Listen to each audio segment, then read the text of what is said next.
Important हफ्ता है क्योंकि 7 आईपीओस, ध्यान रहे, 7 आईपीओस मार्केट में आने वाले हैं और उसमें से आज जो इशू खुल चुका है वो एक डिजिटल मार्केटिंग कंपनी है।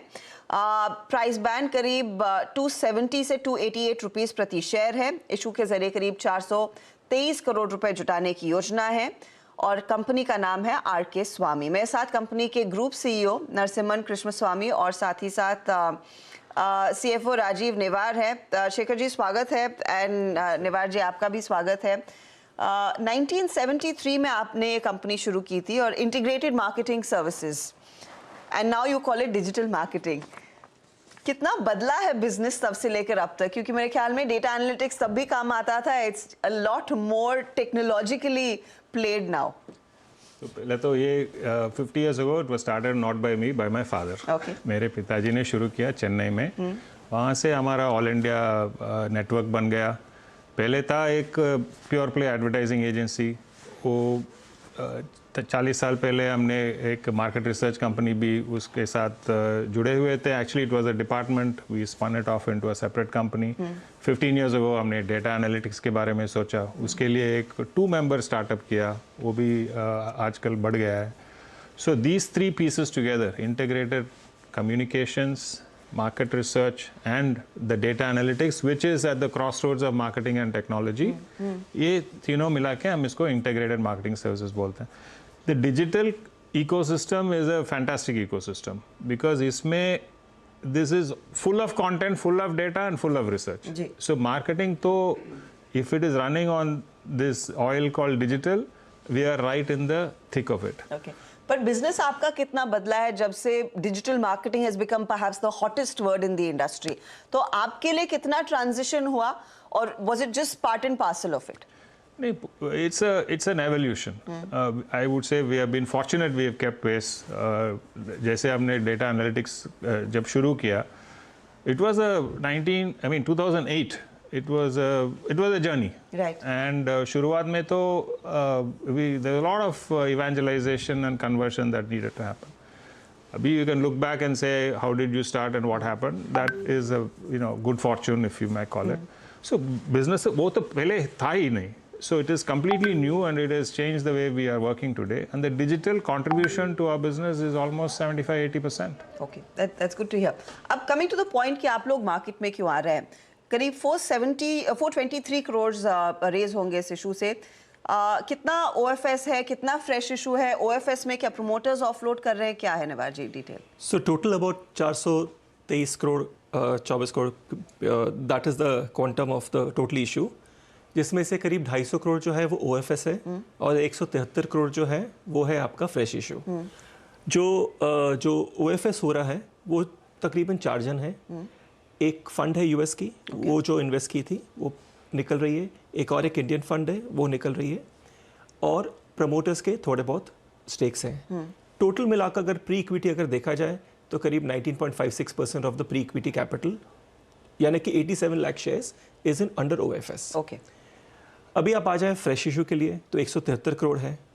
देखिए पिछले 2 सालों में अगर आप देखेंगे तो बिजनेस की जो ग्रोथ हुई है वो एट अ 30% केगर ग्रोथ हुई है। तो ऑब्वियसली हमें लगा कि आगे चल के हमारे को अपनी अंदर की जो काबिलियत है और जो इंफ्रास्ट्रक्चर उसको बढ़ाना चाहिए। तो ये जो 173 करोड़ है उसके 4 मुख्य एंड यूज है। पहला, जैसे कि हम अपने क्लाइंट्स के लिए we produce content, we produce digital content जैसे आप कहते हैं, जिसको आप एडवर्टाइजिंग कंटेंट बोलते हैं, कम्युनिकेशन बोलते हैं। हम उस कंटेंट को बढ़ाने के लिए एक डिजिटल वीडियो सेटअप कर रहे हैं। Okay, that is number 1। Okay, because studio setup होगा, स्टूडियो सेटअप कर रहे हैं। बिकॉज क्लियरली अगर हम पिछले कुछ सालों का अगर हम आंकड़े देखेंगे तो number of videos that we have been producing for our clients have gone up appreciably. ठीक है। सो आगे चल के उस क्षमता को हम बढ़ा रहे हैं, नंबर 1। दूसरी चीज़ जो हमारा एनालिटिक्स और रिसर्च स्पेस है उसमें हमें मार्केटिंग इंफ्रास्ट्रक्चर चाहिए। ओके, पिछले कुछ सालों में 2 सालों में हमारे ग्रोथ ऑलमोस्ट 40% हो चुकी है। तो हमारा जो एग्जिस्टिंग मार्केटिंग इंफ्रास्ट्रक्चर है वो ऑलमोस्ट नियरिंग मैक्स आउट है। तो क्लियरली हम उस इंफ्रास्ट्रक्चर को भी डबल कर रहे हैं। So that is a second intervention और इनिशिएटिव। द थर्ड इज कि जिस तरह से इस बिजनेस में टैलेंट बहुत इंपॉर्टेंट है, उसी तरह से इस बिजनेस में टेक्नोलॉजी बहुत इंपॉर्टेंट है। तो जहाँ तक टेक्नोलॉजी का सवाल है, वहाँ पे एक टेक्नोलॉजी रिफ्रेश एक इनिशिएटिव है, तो वहाँ पर हमारा थर्ड इनिशिएटिव है, थर्ड स्पेंडिंग है। Okay. और जो चौथा है वो है working capital.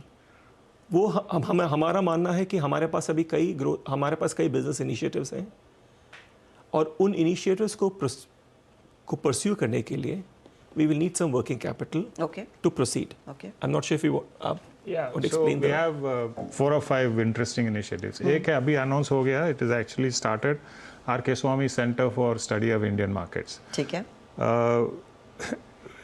Even if I say so, we are the only people who will go deep into the market. तो मार्केट रिसर्च कर रहे हैं वहाँ पर। Market research is different slightly, but what are the patterns at a fundamental level Okay. in the Indian market? Okay. जैसे हमने अभी एक स्टडी लॉन्च किया, वर्ल्ड कप खत्म हुआ क्रिकेट में, so we were doing a study concurrently, how did India watch World Cup? Okay. जैसे fundamental है ये। Mostly on the phone? No, No? No? that will take a full show, madam, because we have so much information on that. So we know how to invest money into cricket today ठीक है। in a sensible way, which ठीक। we will obviously share with our important clients. We are doing an R.K. Swamy brand and marketing consulting group. ये नया होगा। एक consumer data platform करना चाहते हैं, we have been working on it for a while. एक auto marketing platform करना चाहते हैं। These are all basically fundamental game changing for us initiatives which will be very useful for our clients. एक ज़माना था हम करते थे धीरे धीरे, in a sequence we will do. Now we are doing it concurrently. पहले आप शायद करते थे, जो क्लाइंट को जरूरत पड़ती थी वो आप काम करते थे, पर आपको पूरा एक ब्रॉडर पर्सपेक्टिव मिल गया है कि आगे अज्यूमिंग आप M&M के साथ कुछ और 4-wheeler क्लाइंट्स ऑनबोर्ड करेंगे तो उनको क्या सर्विसेज की जरूरत होगी। Yes, 100%. उस लिहाज So this also client driven, but these initiatives are ahead of that. Ahead of that. Ahead Correct. of that. So इसके लिए we don't want to wait. So we have calibrated it. इसलिए working capital का जरूरत है। हमारा धंधा में capital is only working capital. We don't need actually, हमेशा लोग यही पूछते हैं why do you need money? Answer is 50 साल हम गाड़ी चलाया without necessarily going to the markets. So अभी थोड़ा I think we need to move forward. Right. And that's the point. मैं आपसे पूछना चाहूंगी, पर ये काफी कॉम्पिटिटिव स्पेस है। R.K. Swamy has been around for a long time, but इतने do you compete with the Ogilvy's, JWT's and the likes? All of them. All of them. All of them. And what keeps you ahead of them? फिर क्योंकि doctor Reddy's आपको काम दे रहा है, M&M आपको काम दे रहा है, M&M उनको भी काम दे रहा है। How do you ensure that you make good money while the same client is also going to other players?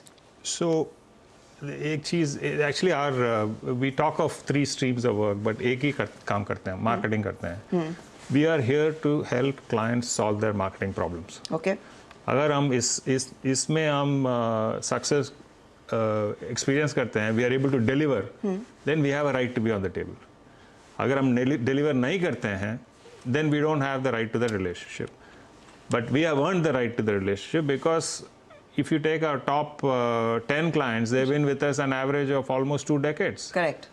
अगर हम काम नहीं करते हैं and we are not producing the results for them, those relationships won't be in place. I think the business is a relationship-led business. It is knowledge-based business. Correct. And it is results-oriented business. We have a right to exist and compete and win because we can do all of that. Okay. And इस तरह के business में considering competition काफी ज्यादा है, how do you ensure that your margins are better than the others? Rajiv जी, क्या strategy आप लोगों की है? देखिए, अगर आप पिछले कुछ सालों के अगर आप नंबर्स देखते हैं तो the answer is there in the numbers itself. 2021 में हमारा मार्जिन जो था वो 16% था एबिटा।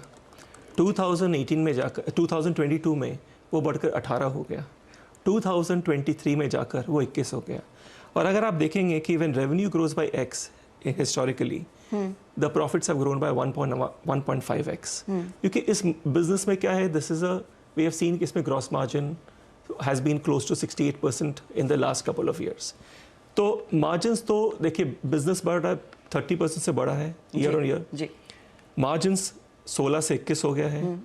और अगर हम पिछले कुछ सालों का अगर एक्स्ट्रापोलेट करेंगे तो when revenue grows by x, our profits have grown by 1.5x. Okay.